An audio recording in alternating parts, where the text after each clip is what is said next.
Alas 5 na, One Western Visayas na. We remain steadfast in our commitment in delivering local news that matters. Stories that inspire. Enriching the lives of Filipinos in the Philippines and across the globe. This is your GMA Regional TV. Buong puso para sa Pilipino.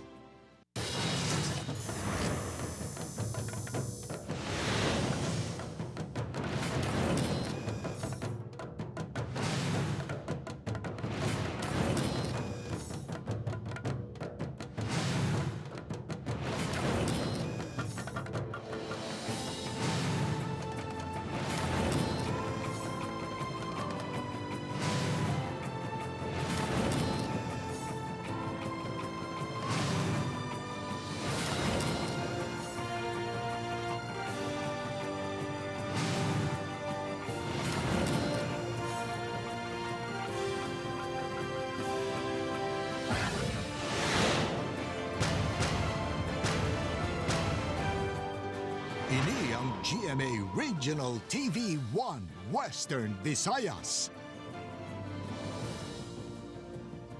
Maayong hapon mga kapuso, ini ang One Western Visayas. Magadulong sa inyo sang komprehensibo nga mga balita sa Kabisay ang nakatungdan, Caitlin Revilla, live sa GMA Iloilo Station. Kag nagikan sa GMA Bacolod Station, ako naman si Adrian Prietos.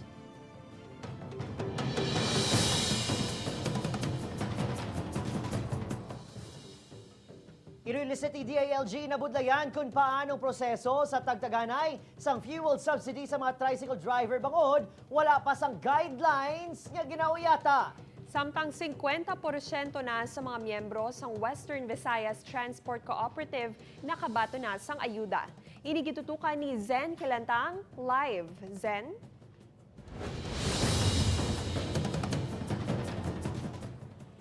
Alien Kate nakasumite na sang listahan ng Iloilo City Government asang numero sa mga tricycle driver nga mangin kwalipikado sa fuel subsidy program sang national government.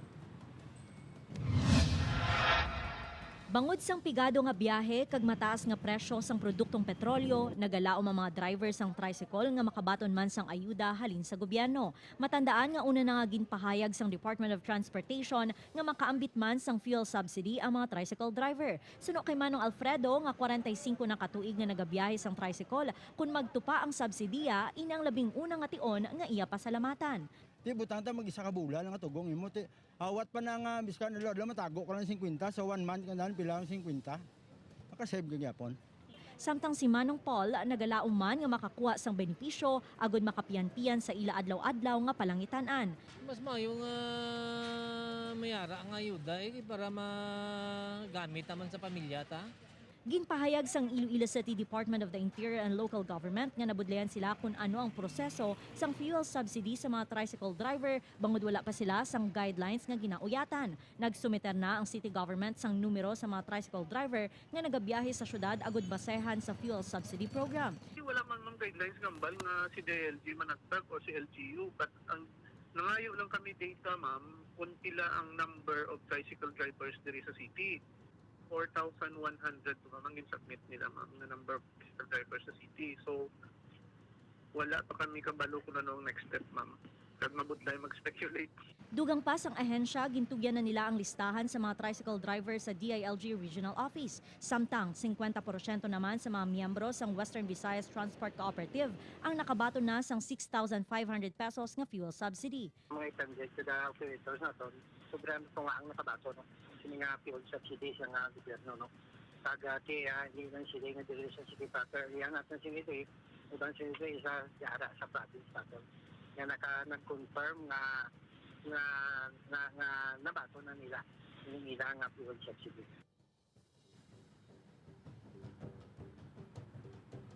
Kate nahibaloan nga tubtub March 25 lang ang tagtaganay sang subsidiya sa mga PUJ drivers sa tion nga hindi mahingagaw nga mahatag ang ayuda magabalik ang pondo sa central office. Kate? Madamo nga salamat, Zen Kilantang. 'Di butanta magisa ka bula lang atugong imo ti awat pa na nga biskan na lord matago ko lang 50 sa 1 month kandan pila ang 50. Naka-save gyapon. Samtang 50% na sa mga miyembro sang Western Visayas Transport Cooperative ang nakabato na sang 6,500 pesos nga fuel subsidy. Ikaduhang adlaw sa transport strike sa Bacolod City ginkanselar matapos ginapatihan nagpasalig ang tagpamuno sang LTFRB6 nga makigsapol sa mga transport group subong adlaw apang grupo dismayado bangod wala bisan landong sang regional director nga nagtuhaw. Yaring balita nga atong gintutukan. Magluwas nga madamo sa mga driver kag asosasyon nga wala nagpasakop sa untat biyahe kahapon. Talalupang dun man nga bukas sa madamo nga negosyo, malayo sa pasalig sa pinaka-business groups nga manirado bilang suporta sa transport groups. Bisan pa gani gindeklara ang transport strike, mabugas sa gihapon ng trapiko kahapon bangod sa mga nagabiyahe nga salakyan kag libre sakay. Apisar sini, nagapati mga organizer nga nangin madinalago ng ila untat biyahe. Nagpasalig ang pila ka mga opisyal nga makigsapol sa grupo si Regional Director Richard Usmeña Butang nga ginkal sila ang kuntaning ikaduha nga adlaw sa People's Holiday sa buong adlaw. Amo to pa na-schedule din sila pagkahapon sa ngaga. So, amo tong resulta pagka mga 1 o'clock o kung 2 o'clock in update kami nila nga amo sa to dayon ba ang kwan nga makadto di si Regional Director Usmeña.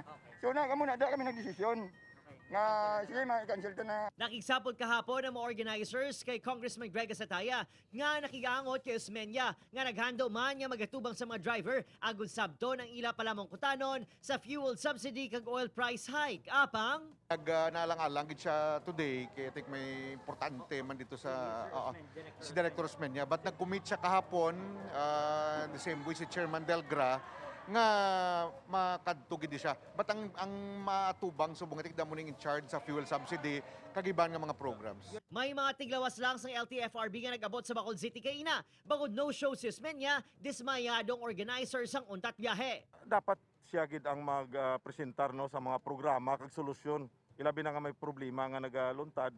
I hope mabatian naton ang side sang government. Kay sila nag-represent mo, so dapat mabalaan naton kung anong posible solusyon sa problema ta. Apisar sini, ginpabutyag sa gihapon sa grupo sa mga representante ni Usmeña ang ila panawagan. Hindi ko hindi na pwede, kasi kung magsaka mo gani, sige na, gabi pa, saka na. Antes mag-rollback ka na yung gasolina, hindi ka mo yun mag-aksyon. So ang problema, subong, kung may ginahatak ang panggobyerno, tas subong, wala kakato sa driver, ti anhunta na lang ni subong sa sining sistema. Sa text message na ginpadala ni Usmeña sa GMA Regional TV, ginpahayag sining nga yara siya sa Capiz para man makigsapol sa mga transport group didto. Suno pa siya, kahapon lang sa nagtawag si Congressman Gasataya. Kag short notice kuno ang pag-imbitar sa iya sa Bacolod bangod padulong na ini sa Capiz. Hindi kuno sini ma-cancel ang meeting sa Capiz, ganit nagpadala lang sa staff para magatubang sa transport sector sa Bacolod. Upod, Kirino Casilio, Adrian Priatos, 1 Western Visayas. Big time rollback ginpatuman sa mga kumpanya sang langis subong nga adlaw. Pagnubo sa 5 to 11 pesos sa presyo sang produktong petrolyo ginkalipay sa mga motorista. Pero para sa iban, ini ang kulang pa. Inigitutukan ni Zen Kilantang. Epektibo alas 6 kainas ang aga, ginpatuman ang big time rollback sa presyo sang petroleum products. Inang pinakauna nga nagnubo ang presyo sang gatong subong nga tuig. Kung sumahon ang 11 ka semana nga sunod-sunod nga price hike, naglabot sa 30 pesos and 65 centavos ang saka sa presyo sang diesel. 20 pesos and 35 centavos naman ang saka sa kada litro sang gasolina, samtang sa presyo sang kerosene, nagdangat sa 24 pesos and 90 centavos ang pagtaas. Na-eksperyensya naman ang pinakadako nga saka sang tinalikdan nga semana nga nagdangat sa 7 pesos tubtub 13 pesos sa kada litro sang gasolina kag diesel. Buot silingon, mataas sa gihapon ang saka bisan pa nga may rollback subong nga adlaw. Sa piyak sini nakaginhawa na gamay ang pila ka mga konsumidor pareho kay Marian. Dako gid kang bulig actually. Ang sininti mo subong kung isumahon, so dako na nga bili mo. Suno sa iban nga mga motorista, dako ang epekto sang pagnubo sa presyo sang langis sa negosyo kag sa mga nagapanguna nga kinahanglanon. Gani ang iban ginkalitan na nga magpa-full tank. Kay nag-rollback sila to, mayo gawa kay sipap la tama ka nga daan pa ang baligyan ay subong. Kay mayo kanang nag-rollback sila to makabulig-bulig ng gawa. Manubo-nubo ang krudo, makaano ka, lagaw-lagaw po sa family. Samtang sa Iloilo Terminal Market nagapabilin nga estable ang presyo sang mantika. Ginpahayag sa mga negosyante nga nagpatuman sila sang saka nga 5 ka piso sa presyo sang mantika kada kilo sang tinagdan nga semana. Nagabili ang coconut oil sa 130 pesos samtang ang palm oil ang mabakal sa 110 pesos per kilo. May chances man magsaka, may chances man ubo. Pero hindi takambal kung ano man. Pero so far, subong stable pa man ang price. Upod Carmel Porquia, Zen Kilantang, One Western Visayas. Civil Service Commission nagpahanumdom sa mga LGU kag ahensya sang gobyerno nga tamdon ang ikayong lawas ng ilang empleyado sa pagpatuman sang 4-day work week. Yaring balitang itutukan ni John Sala. Your employee is your best asset. Kag subong nga may pandemya, kinahanglan ang mga empleyado maayong panglawason kag malayo sa balatian. Ining pahanumdong sang Civil Service Commission sa tunga sang ginaduso sang pinaka mga LGU kag ahensya nga magpatuman sang flexible work schedule para mapahaganhagan ang epekto sang mataas nga presyo sang gatong.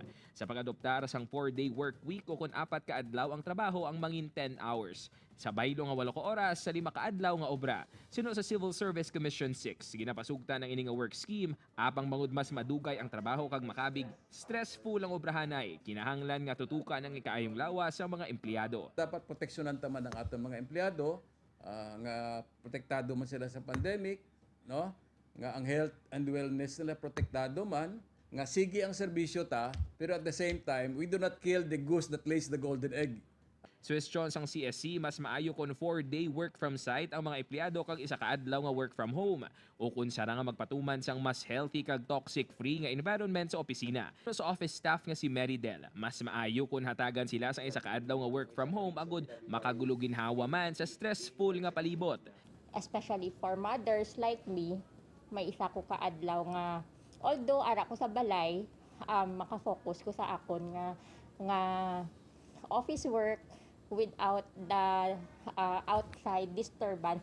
Para naman sa supervisor nga si Maria Teresa, kunyara sa opisina dapat nga hatagan man sang pahuway ang mga empleyado agud mas produktibo ang ila trabaho. Bilang isa ka supervisor, very important na siya nga we take short breaks once in a while. Kay para nga ma-distress kabla for a while. Upod kay Marvin Lauderes, John Sala, One Western Visayas.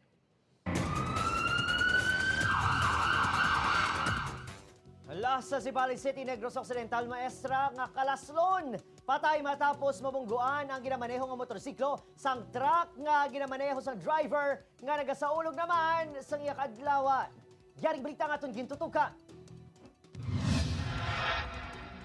Wasak ang motorsiklo nga ini matapos nabungguan sang canter truck nga may karga nga bala sa bahin sang barangay Maricalom sa Sipalay City, Negros Occidental. Wala na natabangan ang driver sa motorsiklo nga ginkilala kay Grace Bornes, 26 anyos, kag isa ka maestra. Ginbululigan pa sang rescuers nga makuha ang lawas ng biktima nga nagtabog sa motorsiklo kag nagsuhod sa idalom sang truck. Sunod sa driver nga si Marlon Cañete, nabali ang mulyes ang truck rason nga nadulanin isang kontrol kag nabungguan ang nasugata nga motorsiklo. Balabag ang ligid sa panguna ba ning ana, mutong iling-iling yung kuha. Gindeklara nga dead on arrival ang maestra na hibaluan nga kalaslon kung tani ini sa maabot nga Hunyo. Ang driver naman sang truck nga nagasaulog pa sa iyang adlawan sang natabo aksidente ang yara na sa kustudiya sang kapulisan. Initial na investigation natin, yung biktima ay isa pauwi na, going Kanturay. While pauwi siya, nakasalubong niya yung van. Mitsubishi Canter na going naman na Bulao. So sa line curve ng sa may Maricalom Bridge, doon sila nagkasalubong. So ang nangyayari sa Mitsubishi truck is naputol yung van na kaliwang molye.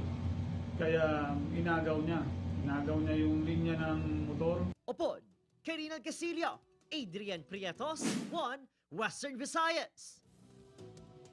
Pagpangawat sa isa kabalay sa subdivision sa Pavia, Iloilo na hulikam. Si Daryl Marie Sarmiento nakatutok. Pulo pa nila gamay kag sang nakatsyempo, madasig nagtaklas kag nagsuhot sa magamay nga buho sa kudalang ini nga lalaki. Ang ini nga CCTV video ang kuha sa isa ka balay sa subdivision sa Barangay Balabag, Pavia. Pasado las 11 Domingo sang aga. Sang nakasulod sa balay, wala kulba nga nagkakaspa ini sang face mask samtang nagalakat sa kusina sang tagbalay. Natabuan nga wala sang tawo ang balay sang ginsulod sa suspek nga padayon nga ginakilala. Sulod po natingala ko nga may na may mga galapta, may ang supa namon ara na sa tunga. So something gintungtungan bala kay para gabuton ang wifi tapos ang CCTV nga monitor bala. Sunod pa sa tagreklamo na kalakman ang mga opertahan sang balay kag wala sila naguna-una nga sa bintana nag-agi ang kawatan. Jealousy sa kitchen so nag-agi. May bintana na sa mo sa kwarto nga jealousy lang. Bintang po ayan to ang jealousy. Gintungtong niya sa lababo kung dito siya nagsulod. Gintaban sang suspek ang 4,000 pesos nga kwarta sang kabulig sang tagbalay. May na-capture din siya sa CCTV, ma'am, pero hindi pa natin siya kilala sa subong wala pa gid kita identification sang aton subject. Upod kay Hans Desierto, Daryl Marie Sarmiento, 1 Western Visayas. Formal na ginbuksan ang ginpanaming nga GMA General Santos City Station. Ini ang kabahin sang mas ginpasangkad nga serbisyo kag pagbalita sang GMA RTV1 Mindanao para sa South Central Mindanao. Yaring report ni John Sala.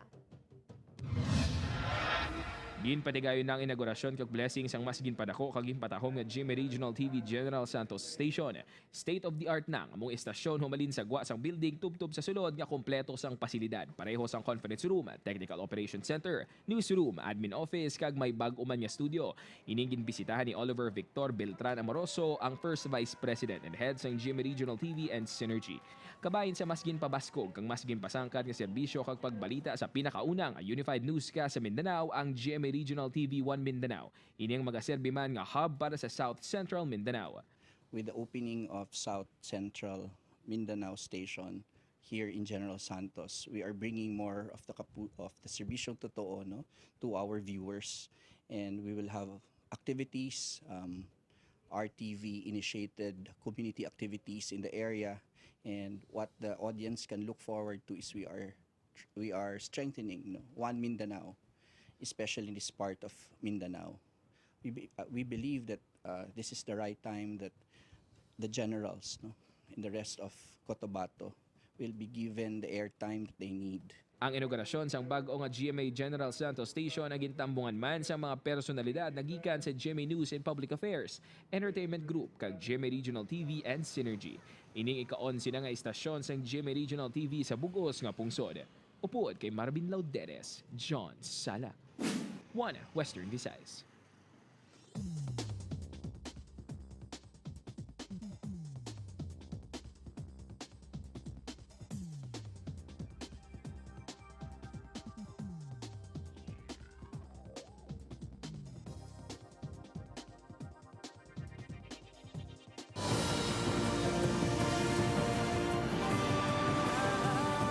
Ini ang GMA Regional TV 1 Western Visayas. Tatlo ka motorbangka nga nagkapan sa baybayon sang Sagay kag San Carlos City, Negros Occidental na hibaluan nga wala gani sa permiso kung magbiyahe. Mga operator, ipatawag sang Coast Guard. Yaring balita nga itong gintutukan. Tungkol naman, please, no. Pwede kami kapangayo riskyo, pabulig kami. Basa-basa kami tanan, wala kami manasalba nga gamit. Kasakay lang kami di sa sakayan nga gakulog. Agud matabangan kag makasalbar matapos nagkapan ang motorbangka nga ila ginasakyan. Ginpakamaayos ang pasahero nga si Fred Palabri Katibar nga mag-live sa Facebook para mapalabot sa natungdan nga kinahanglan nila sang bulig. Sa live video, ginpakigbahin sini ang ila gindangatan sang hinali ginhampak sang balod ang ila sakyan kag nagkapan. Gikan ang maini sa Molocabok Island, patabok sa mainland sang Sagay City. Hindi magbuhi.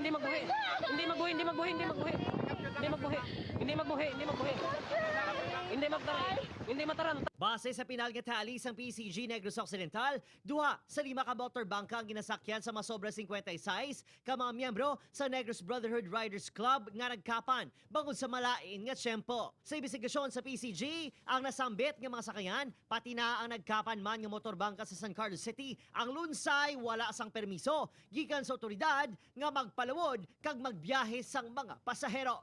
Based on our initial information, there were several boats who managed to transport passengers from the mainland going to Molocabok illegally. We can file several charges if there, of course, if matapos na sir ang pag-gather sa atong information for this. Ginapatawag ni Mercurio ang mga operators ng motorbangka Alakip ang tagpamuno sa mga substation sa PCG sa Sagay kag San Carlos City agon mapaiway na ang gaangay nga aksidente sa dagat. Nagpasalig man ang PCG nga mag-double time ini sa pagsiguro nga safe kag otorisado ang mga nagabiyahe nga sakayan pandagat, ilabi na nga ginapaabot ang pagdagsa sa mga turista subong nga summer. Opo, Kirinal Castillo, Adrian Priatos, 1 Western Visayas. Nagapanghanda na sa karon ang Police Regional Office 6 para sa summer vacation. Ilabi na subong mas halog na ang ginapatuman nga protocols tugas ang mas marubo nga alert level status sa riyon kag mas madamo ang sarang na nga makagwa sa ila mga pamalay kag makapaliwaliwa. Mayara na sang direktiba nga ginhatag ang PRO6 sa mga unit commander nga i-identify ang mga resort, malls kag iban pa nga mga mataw nga lugar kaangay sa mga terminal nga masaming ginapadulungan sa mga tao. Magapangayo man sang bulig ang PNP sa mga barangay official kag mga force multiplier agud mapabili ng kalinong sa nasambit nga mga lugar.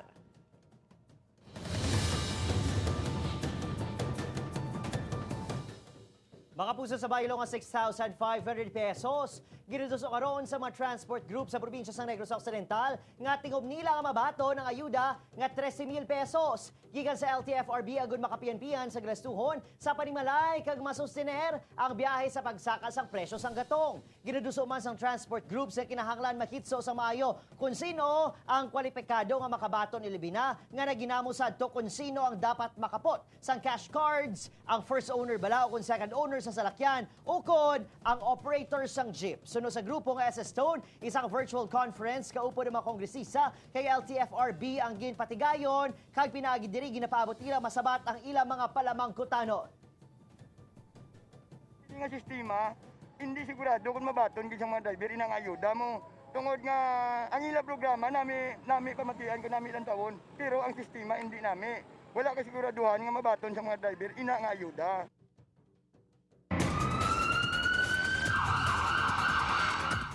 Kapinto nga sa milyon ka pesos nga balor sang droga na recover sang otoridad sa separado nga operasyon sa Banwa sang Kalinog kag syudad sang Iloilo. Si Darrell Marie Sarmiento nakatutok. Nahulog sa kamot sang otoridad sa ginkasa nga anti-drugs operation alas 5:30 kahapon sa Barangay Poblacion Sentro Kalinog ang mag-live-in partner nga sanday Lesa Charmin Mendoza, 32 anyos, kag Angelo Roy Morales, 36 anyos. Si Mendoza ang residente sang nasambit nga barangay, samtang si Morales naman ang residente sang Barangay Bakaw, Mandurriao. Na-recover sa ila ang 12 ka sachets ng suspected shabu nga ginabanta yara sa 30 gramos kag nagabalor sang 204,000 pesos. Isa ka nay pulis ang ginatudo source sang droga sang duha. Ang babae nga arestado naton bali drugs ring diri ini siya sa may diri sa Banwa sang Kalinitiyo. Kini isang babae according sa iya kag according sa iya ex-police. 20 tanan ka sachets ng suspected shabu nga nagabugat sang 35 ka gramo kag ginabanta nagabalor sang 238,000 pesos ang na-recover sa high-value individual nga si Jesse Chavez, 30 anyos, kag kaupod sini nga sanday Arlene Dalanon, 42 anyos, kag Angie Mandal, 35 anyos, nga lunsay mga street-level individual. Ang bypass operation naging kasa sang RPDEU sa Barangay Santo Niño Norte sa distrito sang Arevalo, Iloilo City. Ang mga nadakpan ng preso na kag nagapangatubang sang kaso nga paglapas sa Comprehensive Dangerous Drugs Act of 2002. Upod kay Hans Desierto, Darrell Marie Sarmiento, 1 Western Visayas. Barangay Kagawad sa Liganes patay sa mabungguan sa motorsiklo. Samtang Iloy kag duha sini ka mga bata pilason sang mabungguan sang jeep sa Iloilo City. Ang aksidente ang nakuhaan sa video. Si John Sala nakatutok. Adlaw-adlaw kinaandan ako no sa 55 anyos nga si Kagawad Rodel Hubero sa Barangay Guaan, Liganes nga magkadto sa Tianggi ni Mananglario kag magpangape. Apang kahapon sang kaagaw na bayluhan sang kasubuang sang una masadya nila nga istoryahanay matapos ang bungguan sang motorsiklo si Hubero. Sa siling nga CCTV footage, makita nga nagatabok sa dalan si Hubero sang hinari ilang nga ginbungguan sang motorsiklo nga ginamaneho ni Pfizer Britannia, 45 anyos kag residente sang Barotac Nuevo, Iloilo. Sa kabaskog sang impact, nagtabog pa ini kag suno sa mga nakasaksi, ginyud-yud pa sang motorsiklo. Pagtindog yada, may naglabay nga daw 10-wheeler bala, tinagpundo sa. Pero pag pundo ito, kapag lumbos ang 10-wheeler, naglakat sa di, pagkanto di rin nagpundo di rin sa may kuret, dara sa may kuret dao. Pag pundoy dira, di abi na guro wala sing may single nga nagapakadto diri. Santo sa panaysayon sang sospek sa Leganes PNP, wala kuno sinina tanupangdan ang biktima nga nagtabok sa dalan. Si ang biktima gin-pronounce did ang arrival sang attending physician. While ini ang driver sang Inmax motorcycle, naka-confine man ini siya sa Mission Hospital. Kaso nga reckless imprudence resulting to homicide ang ginapangatubang nga kaso ni Britania. Samtang makita sa CCTV footage kay niyang Iloy nga ginkilala kay Maricel Sardon upo ng iya duwa ka mga minor de edad nga bata nga nag-edad 3 kag 4 ka tuig nga nagatabok sa dalan. Mati ang tion, ginarado sang isa ka jeep nga ginamaneho ni Antonio Wanga, 70 anyos kag residente sang barangay Gihaman, Leganes ang mag-Iloy. Sa diin nagsuhot pa sa idalom sang jeep ang isa sa mga bata sini. Sunod sa saksi kag kasilingan sang mag-Iloy nga si Ana May, nagtabok sa dalan nga sakop sang Ilope Street, barangay San Isidro Harong mag-Iloy agud magbakal sang sudan. Nag-wait pa sila nga para pwede katabok. Ay na siya ko na animo, ginistorya ko sa tani ko nga ay pa sa ko na animo. Minor nga mga pilas ang angkon sang mag-Iloy. Mismo ang driver man ang nagdala sa mga ini sa ospital agud magpabulong. Minor injuries, yung pa puli man sila may agreement, nag-settle na sila tapos just in case yung man nga may under observation, malam kayo yung mga minor injuries. Kung may mga problema, mapunta ka na sila po. Upod kay Marvin Lauderes, John Sala, One Western Visayas. Ginlunsara sang Wesleyan University Philippines ang Carolina L. Gozon Institute for Lifelong Learning bilang pagkilala sa Iloy ni GMA Network Chairman and CEO, Attorney Felipe L. Gozon, kaangay sang ginbilin sini nga inspirasyon, luyag sang institute nga makabulig sa pag-uswag paagi sa edukasyon. Ining gitutukan ni Zen Kilantang. Para dumdumon kag ipakigbahin ang madinoagon kag puno sang inspirasyon nga kabuhi ni Carolina Lapuz Gozon ang Iloy ni GMA Network Chairman and CEO Attorney Felipe L. Gozon. Ginlunsar sang Wesleyan University Philippines ang Carolina L. Gozon Institute for Lifelong Learning. Luyag sang institute nga mangin isa ka Applied Knowledge Center para sa pag-umuad sang kabuhi sa mga mabuligan nga individual kag komunidad paagi sa edukasyon. Graduate sang pharmacy sa University of the Philippines si Carolina L. Gozon, antes ini nangin isa ka negosyante. Kag ang paghatag importansya sini sa edukasyon kag integridad ang pilalang sa ginbilin sini sunod sa iya bata nga si Florencia Gozon Tariela. My mother said that a good education is something that no one can take away from you. She and my dad really spent to make sure that we had good education. We were sent to UP and we were sent abroad. But my parents never pressured us to be in the honor roll or be on the top of our class. All they said was to always try to be the best in everything you do. My mom taught us values, to be honest, to be fair, not to cheat. Isa pa sa mga misyon sang institute nga mahatagan sang oportunidad paagi sa edukasyon kag skills training ang mga underprivileged nga Pilipino kag mga naapektuhan sang pandemya. The Gozon Institute fits well into our aim of rationalizing a more effective extension services structure by serving as a centerpiece public service and technical assistance unit. It will be governed by principles and spirit of a participatory people empowerment with programs aligned with the Universal Development Goals. With all these foundations, there is no doubt that the positive social transformation is within our reach. Inspirasyon sa karon ang kabuhi ni Carolina bilang determinado, mapisan, madiskarte kag tampad nga Pilipino nga ginakilala man bilang madinalagon nga negosyante. Bisan pa halin ini sa may kaya nga pamilya, nagsugal si Carolina Gozon sa pagnegosyo gamit ang kapital nga 20,000 pesos. Sa ulihin na apektuhan ang negosyo ni Carolina pero nagpabilin ini nga mabakod kag napuno sang paglaom. Tubtob nga nalunsar siniyang iya kaugalingon nga brand sang patis nga Dalisay Patis nga ginsundan pa sang iban nga negosyo kaangay sang salt mine kag pagsupply sang coffee seedlings. Kag masami kuno nga ginapakigbahin sini sa iya pamilya nga ang anuman nga ginaeksperyensya nga kadalagan ang bangod lamang sa Dios. Pinaagi sini ginadumdum ni Butch Jimenez ang iya lola Carolina kag nagapasalamat man ini sa Wesleyan University Philippines sa pagkilala sa iya.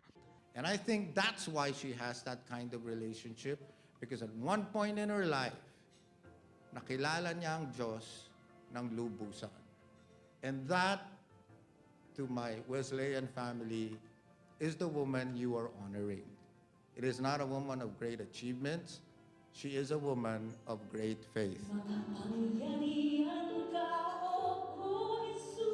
Ang isa sa mga binalaybay nga ginhimo ni Carolina ang ginhimuan naman sang song rendition sang singer nga si Trisha Amper Jimenez, asawa sang apo ni Carolina nga si Butch Jimenez.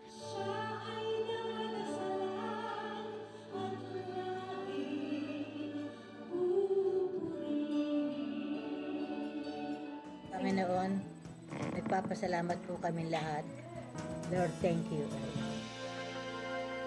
Upod kay Romel Porquia, Zen Kilantang, One Western Visayas.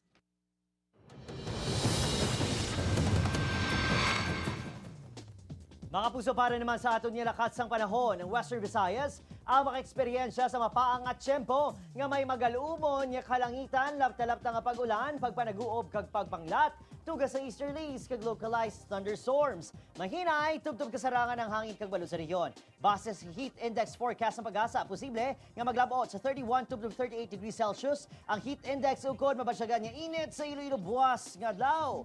Easterlies man nag-apekto sa nabilin nga bahin sa Visayas, Southern Luzon kag Mindanao.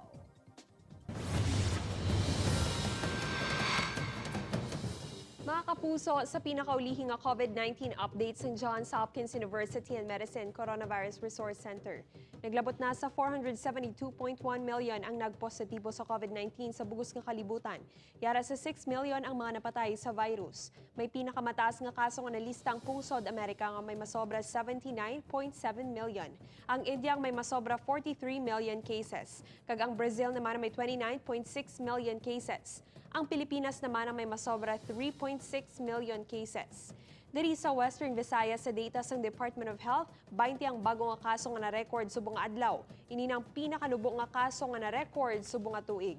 7 ka kaso nga na-record sa probinsya sang Iloilo, 4 sa Bacolod City, 3 sa Iloilo City, 2 sa Aklan kag Negros Occidental, 1 sa Capiz kag Guimaras. Samtang wala namang sa na-record nga bago nga kaso ang Antique. Nagdangat ng COVID-19 cases sa bugos nga Western Visayas sa 182,887. 2,722 diri ang active cases. 174,667 ang mga nakarecover. Samtang nagdangat na sa 5,401 ang total recorded deaths matapos na dugangan sang 6 subong nga adlaw.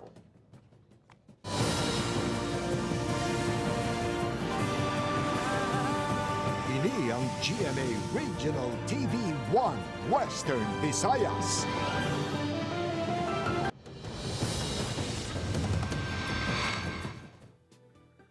Mga puso, pagtakop naman sa selebrasyon sang 500 years of Christianity sa Pungsod, ginpatigayon sa Banwa sang Dingle. Yaring balitang gintutukan ni Daryl Marie Sarmiento.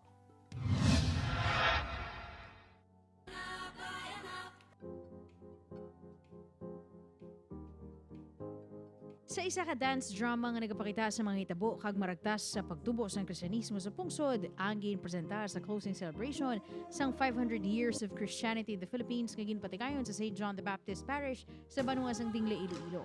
Ang mala teatro nga presentasyon ang ginpangunahan mismo sa mga pamatanon nga miyembro ng simbahan. Muna ina ang mga pamatanon nga magpapambit naman sila sa iban, sa ilang henerasyon.